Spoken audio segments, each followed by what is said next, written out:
Hyperspace, hyper-reality, and hyper-suggestibility. You keep seeing this reoccurring etymology, hyper, popping up a lot, don't we? And it's funny because this triage right now is really coming together in a very powerful and fascinating way, and I'm interested to see where it takes us, because let's break it down. Hyperspace, what is it? It's basically the internet. And why is it called hyperspace? Because it comes from hyper-reality. What is hyper-reality? Hyper-reality means we don't know what the truth is anymore. We can't locate the origin point of the truth. And I used an example before where if you're wanting to call in sick at work, you can pretend to be sick and then lie to your boss, or you can make yourself sick so that you have some symptoms, so that you feel a sense of malaise. And then when you tell your boss that you're sick, you're not 100% lying, but you're not actually telling the truth either. You're not totally lying because you really do kind of feel sick, but it's not caused by an infection of anything, and you weren't sick before you made yourself sick, so it can't be a full and complete truth. So it's in this kind of gray area. It's like a half-truth or a hyper-truth or a hyper-reality. And then you look at what is hyper-suggestibility. Hyper-suggestibility is when you're easily influenced. Whether something is true or not, or whether something is true or not to you, you'll accept it when you're hypersuggestible. So nowadays, hypersuggestibility is on the rise, because what creates the state of hypersuggestibility? There's two things. You can either be born hypersuggestible as a somnambulist person. That means you're 50-50 on the literal and inferential scale. And somnambulist comes from somnambulist as in sleepwalkers, people that sleepwalk, because when you're sleepwalking, you're not consciously aware of it, you're not doing it, your body is autonomously doing it by itself on its own. So similar to someone who is a somnambulist person who's very hypersuggestible naturally all the time, they also are not fully in control. Their body and their mind tends to be influenced by others pretty easily. So the reason why hypersuggestibility is on the rise is, I just mentioned, one reason is you could be born that way, but the other reason is overload. Message unit overload or overload, sensory overload, puts you into a state of hypersuggestibility, which is hypnosis, and so does emotion, powerful emotions. And right now, there's a lot of unchecked emotions going on right now because there's so much happening, and it's creating a lot of ripple effects in people's lives. So naturally, people are in a state of heightened arousal, heightened emotional arousal, and that makes you hypersuggestible. So why is this even an issue? Because it's an issue because it's harder to tell the truth nowadays. It's harder to know what is true and what is not true. And if you look back in history, even this whole entire story of humankind itself is starting to lose its origin point. Because let's look at, before I get to that, let me just give you some more examples of how we're living in a hyper-reality, a reality with no truth. If you look at our money, cryptocurrencies is on the rise. What the hell is a cryptocurrency? What really, when you boil it down to first matter, to its first element, what is backing cryptocurrency? I don't know. But even before cryptocurrencies, what was actually backing all this fiat money that the Fed has been printing? Is it gold? Is it silver? Well, it's supposed to be, only it's not. When the Fed does quantitative easing, when they print money, all they do is they type in a few digits into the computer, and then presto, now there's money in the economy. And the reality of money is all 100% based on our belief in it. If the whole world stopped believing that dollars and all these different currencies equal what they do, there would be no money. So money is something that exists because we believe in it and we choose to continue believing in it. Where is the origin of that nowadays? It's missing. So now let's return to the story and the history of humankind. What is the origin of our history? What is the origin of humanity? Where does it actually come from? Well, we can trace this back, but you're not going to really find a concrete answer, because we live in countries which are nation states, and those have borders. Those were put there by us. And before that, people had to come up with forms of government, they had to come up with laws, and they had to have, and we also have science. Before science, we had technology. A lot of people don't think about this, but technology actually precedes science. And where do we get science, laws, politics, government? Where do we get that from? We get it from philosophy. Philosophy is the foundation of all those things, but where does philosophy come from? Mythology. And what do people consider mythologies? Lies. They consider them just fables and stories. But if that's our origin point, and our origin point doesn't even have a truth, then we are indeed living in a hyper reality, becoming more and more hyper-suggestible to these hyper realities, using hyperspace, the internet. The internet is hyperspace. Because when you go into space, there's no references for direction. There's no up, down, left, right, east, west, north, south. You're just in space, and the internet, that is what it is. And since most people don't actually know how to do research, but they know how to search using Google, you're being taken into all these different black holes and all these different reality tunnels. But who knows where the actual truth is? There's so much half-truths being mixed into complete truths. And it brings up a quote that I remember from the old man of the mountain, Hassan Isaba. This is where we get the word hashish. When you smoke hashish, it comes from this man, Hassan Isaba.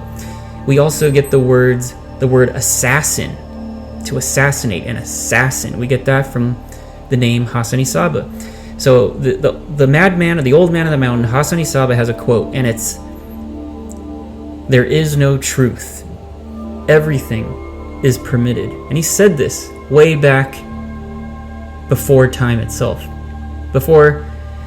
This was like way back in the day, like when mythologies and all of those things existed. But here's where I'm going with all this, is that mythologies, you have a lot of researchers who take mythology a lot more serious than a lot of scholars who write them off as just nonsense, as fables by a bunch of people who lived back then who weren't smart.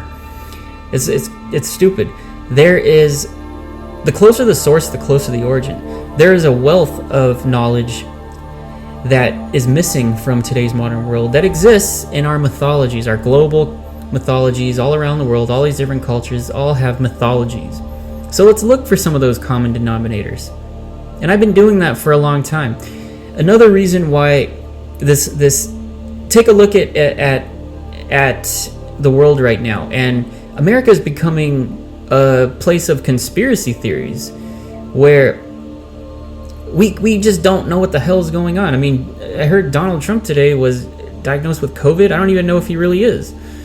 They're saying he is, but how would I know? But the thing about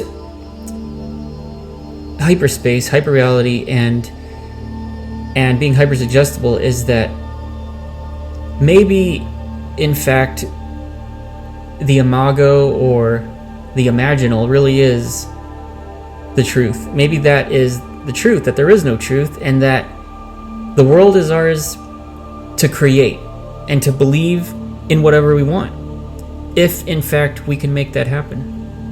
Because thoughts are powerful. A lot of people who go and try things like the law of attraction or positive thinking or other types of prosperity thinking don't get results. They just don't. But that doesn't mean your thoughts aren't powerful. It's very similar to how a boxer can train and he can learn all the boxing techniques, and he can still lose a boxing match with another boxer, but that doesn't mean that punching doesn't work. That doesn't mean that punching doesn't hurt. Doesn't mean that punching isn't powerful. So it's the same thing with your thoughts. Your mind is a receiver transmitter, and you are receiving as many ideas and thoughts as you are transmitting them. And it's all up to you. How powerful are you? How powerful is your antenna, is your mind? how well can you project your thought into this hyperspace of your mind to where it's so crystal clear that it becomes your reality. I mean, you do it all the time with other things. We do it all the time with the news. We do it all the time with money. It's like I said, with money, we do it all the time.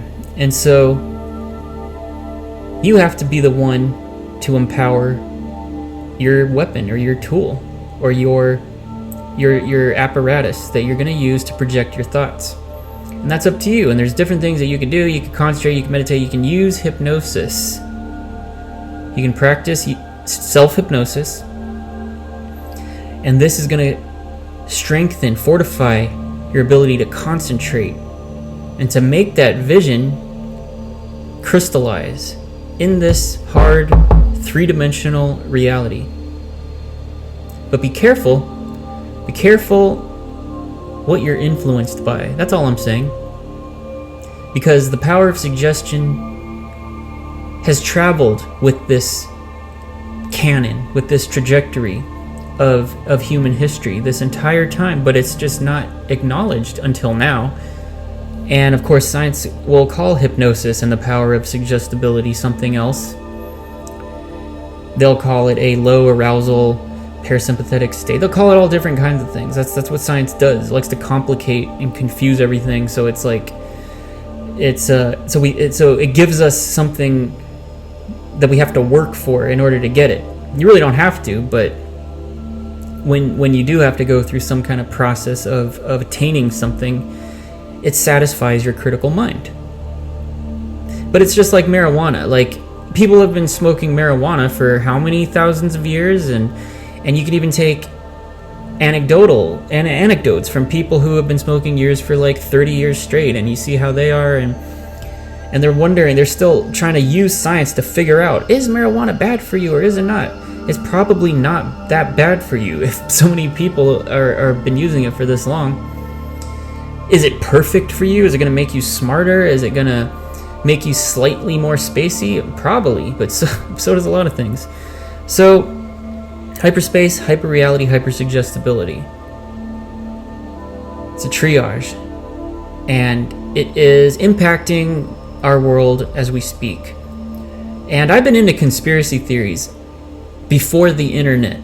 Before all this stuff was put on the internet, I was at Borders bookstore. I was at all these bookstores in the metaphysics section, in the section labeled speculation and metaphysics. I'd spend hours there reading all these different books on different conspiracies. I enjoy them for fun, and I don't believe in anything nowadays.